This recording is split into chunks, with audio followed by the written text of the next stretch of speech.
John Cowper Powys has been described as England's one major novelist after Hardy, and his novels as the only novels produced by an English writer that can fairly be compared to the fiction of Tolstoy and Dostoevsky.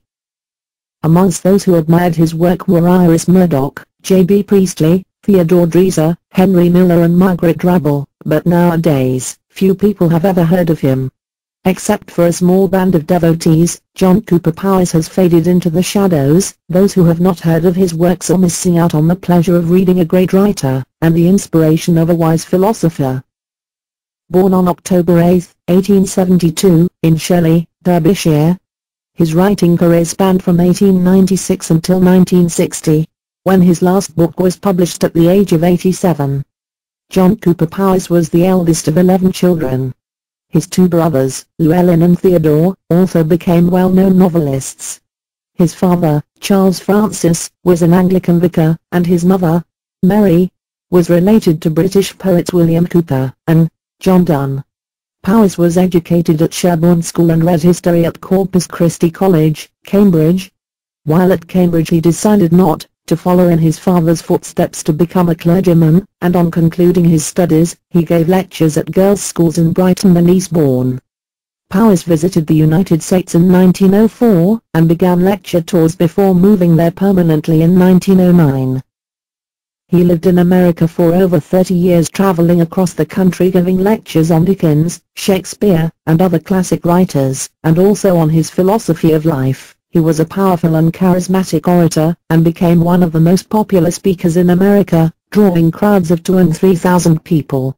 As well as ordinary men and women, his audiences included Ezra Pound, Henry Miller, Charlie Chaplin, Emma Goldman, Paul Robeson and Isadora Duncan, many of whom became his friends. While lecturing in Joplin, Missouri, in 1921, he met Phyllis Plater, 20 years his junior, who was his companion for the rest of his life. They never married even after the death of his wife, in 1947. Powys had married Margaret Lyons in 1896, and they had a son. During his time in America, he regularly sent most of his earnings back to England to maintain them both. In 1929, due to poor health, Powys gave up lecturing tours, and aged 57 dedicated himself to being a full-time writer, though he had previously published some works including poetry. In 1934, Powys returned to the UK with Plater, living briefly in Dorchester before settling at Corwin, North Wales. In 1955, he and Plater moved to Blennerfestiniog, where he lived for the rest of his life, dying at the age of 91, on June 17, 1963. Of all his writings, Powys is best known for his novels, and among the most successful of Powys's 23 novels are Wolf Solent, A Glastonbury Romance, Weymouth Sands, Maiden Castle, Owen Glendower and Boreas. Powys also produced poetry and works of literary appreciation including Visions and Revisions, Suspended Judgments, 100 Best Books, The Pleasures of Literature, Dostoevsky, and Rabelais.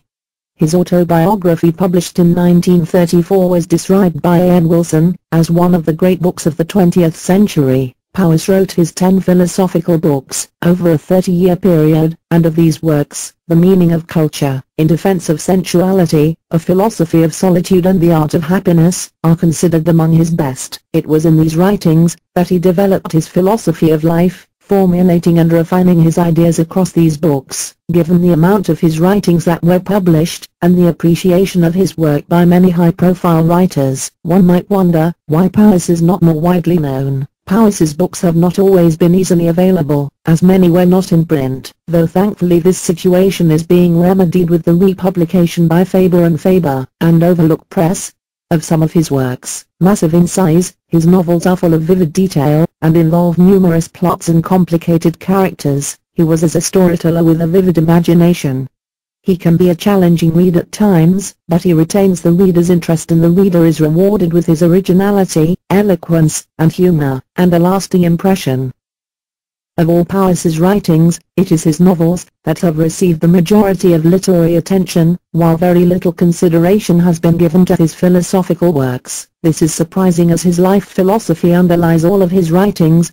Believing he had found something of great importance, he set about spreading his ideas through his writings, both fiction and non-fiction. As he said, "My writings, novels and all, are simply so much propaganda, as effective as I can make it, for my philosophy of life." The purpose of his novels was to demonstrate his life philosophy in action, to show how it could be applied in practical terms. The life philosophy of John Cowper Powys, including his ideas on happiness and his strategies for living, will be explored further in the next installment.